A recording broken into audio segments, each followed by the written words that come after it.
Day 3 of the Dakar 2002, and the hero of French rally raiding, Richard Sanct, was certainly on form.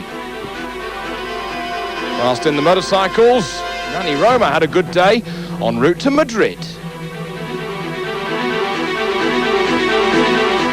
Whilst in the car section, gentleman from Belgium, Gregoire de Mavius, had a stunning day in his brand new Nissan.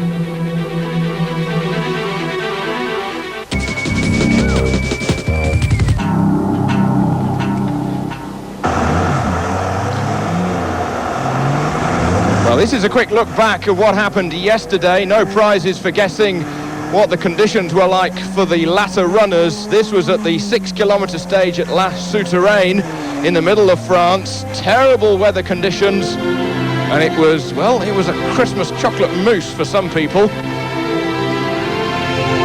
As you can see, sometimes completely out of control. Plugging their way through a brand new cars for many people, the mechanics having spent thousands of hours on their machines, preparing them through many a month for the preparations before they left the town of Arras in the north of France. And then they do about 30 meters into the stage, and it is caked in mud. Four-wheel drive may be everything for many conditions, but sometimes it's just not enough. And of course, for the two-wheel drive machines, well, no explanation needed.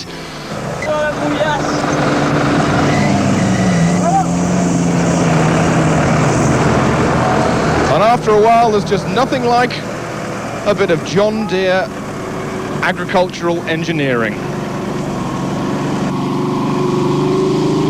Oh, they would be so proud in the deep south. Oh, they would be so proud in other parts of the world.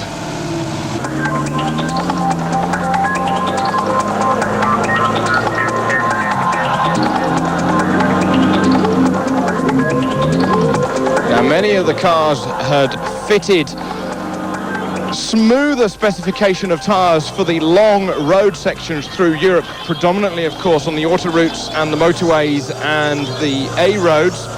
And of course, they were just not suited at all for the terrible conditions once they got to Souterraine.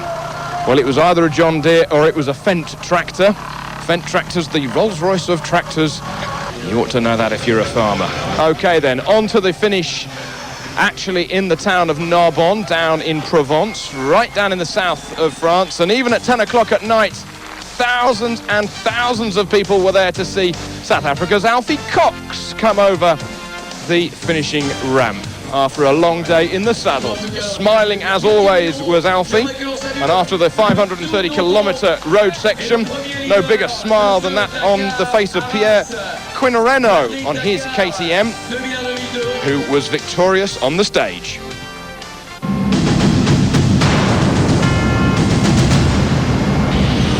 So that was yesterday. What about today? Day 3 of Dakar 2002. The stage from Narbonne with a short road section of 21 kilometres down to Château Las Tours, same place as we went last year, and then an enormous road section, 850 kilometres around the outskirts of Barcelona onto the capital city of Spain, Madrid.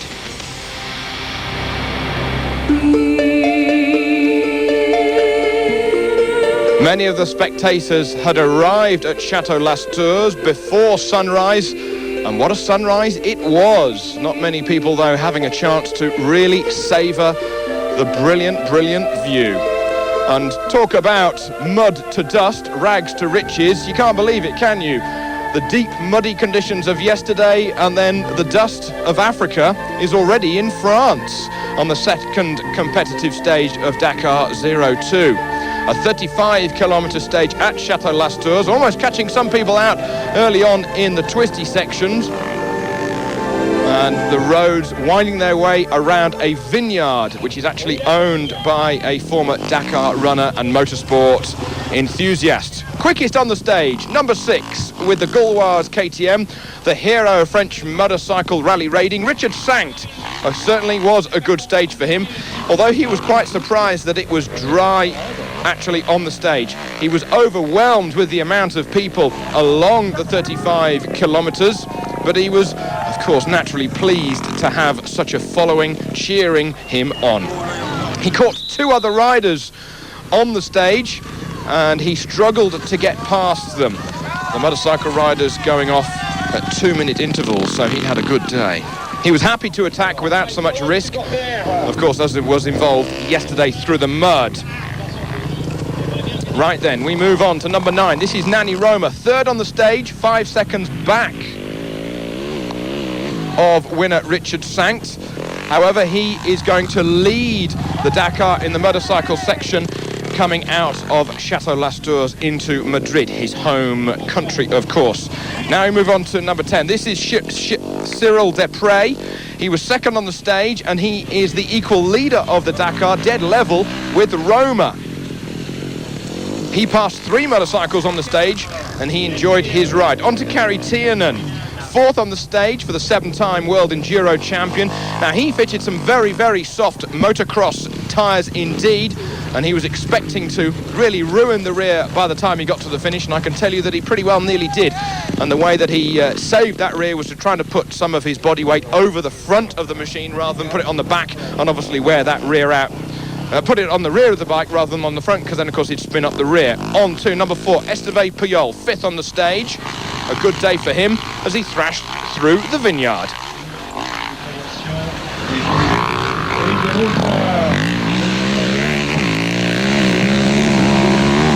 Esteve now up to 5th overall. What about the quads? Well, they had a dusty day through the conditions.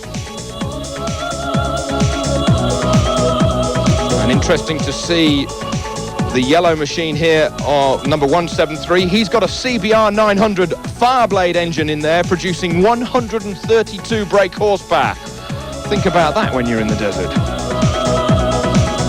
And also a special Château Las Tours wine for the winner of yesterday's stage, Pierre Quinonero. He had a very small sip at the beginning, not too much of course. And he went on to have a good day through the stage, finishing in 12th position on his KTM. Good day for a privateer, both yesterday and today. On to, this is Giovanni Sala, number 7 on the bike, 7th on the stage. He found it difficult to change his line through the corners, both yesterday in the mud and in the slippery conditions today, of course, with that extra weight of the twin. South Africa's Alfie Cox, 8th on the stage. He was worried about oil pressure. The team fitted an extra gauge just in case they had a faulty reading off the bike. Number 1, Mioni, 9th today, level pegging with Mark Coma on the stage. Not feeling too great was Mioni today, a little ill. And of course he said afterwards he could really barely use half of the power out of the V-twin. The V-twin KTM producing well over 100 brake. And he was only using, obviously, some 50 brake. On to Mark Coma of Spain. 9th equal. And this is Mioni and Arcarons at the end of the stage. And Mioni's saying, yes, on the rocks they were the size of bowling balls. It was as if we were down a bowling alley. Io pensavo questo e dico, ma se io cado mi ammazzo io, ma ne ammazzo. No, il pubblico sta loco. Sì, perché in quella dritta a 150 come fa le persone a stare là? Unbelievable. This is Cyril Desprez going over to meet his mum. She's just asking him whether or not he's eating well and going to bed early.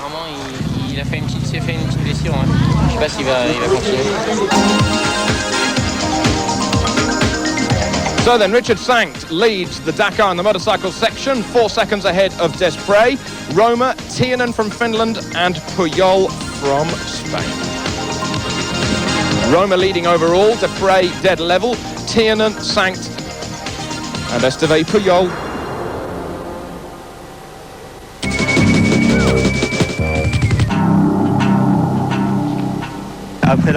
Richard Sank saying that after the mud of yesterday, we obviously found a dry stage today. Although it was very windy, it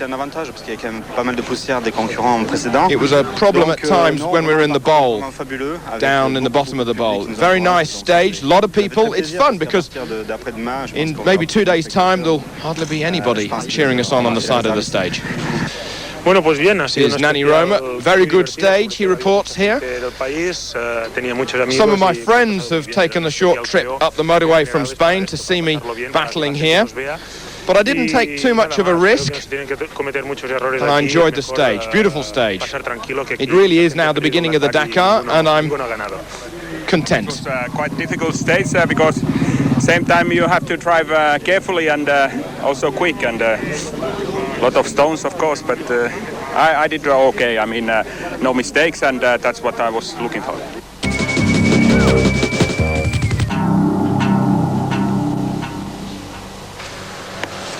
"29-year-old Juan, nicknamed Nani Roma from Spain, is on his 7th Dakar rally now and will surely battle at the top of the order on his Repsol KTM. This is him in training a couple of weeks ago, and he's certainly getting some air. And it even happens to the best of them.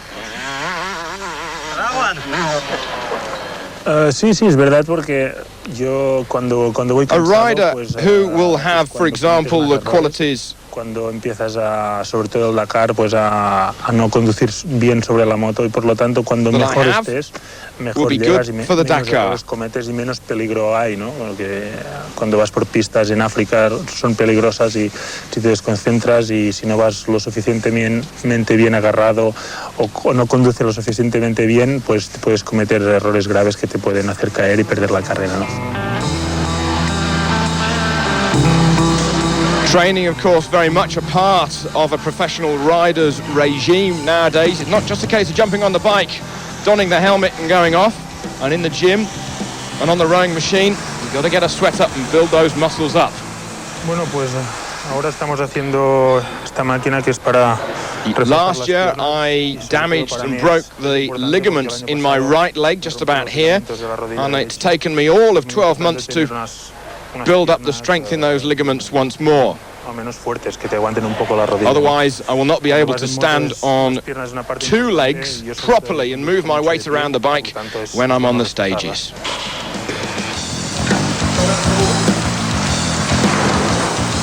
Also in the pool, exercising the cardiovascular areas in every which way. Still even looking every part a professional swimmer, never mind a rally raid rider. Nani's saying the pool is obviously part of my regime as well. And I'm actually not really a very good swimmer, but I have to train every part of my body, try out all of the muscles, and the pool helps me in that way. Now 5 kilometers away, he marches into the house of Jordi Arcarons.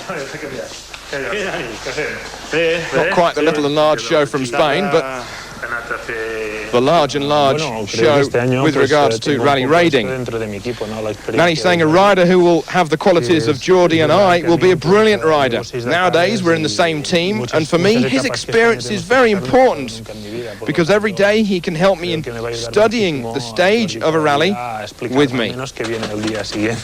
I've done only 6 Dakars, and there are a lot of places that I still have never seen. Jordi saying, I always give a couple of briefings every day for Nani. Well, maybe one big one at the beginning of the rally, and then another one at the halfway point of the rally, for example, in Atar. My problem on this rally is the first part. After that, after Atar, I know what I'm doing, and I reckon I'll get to the finish.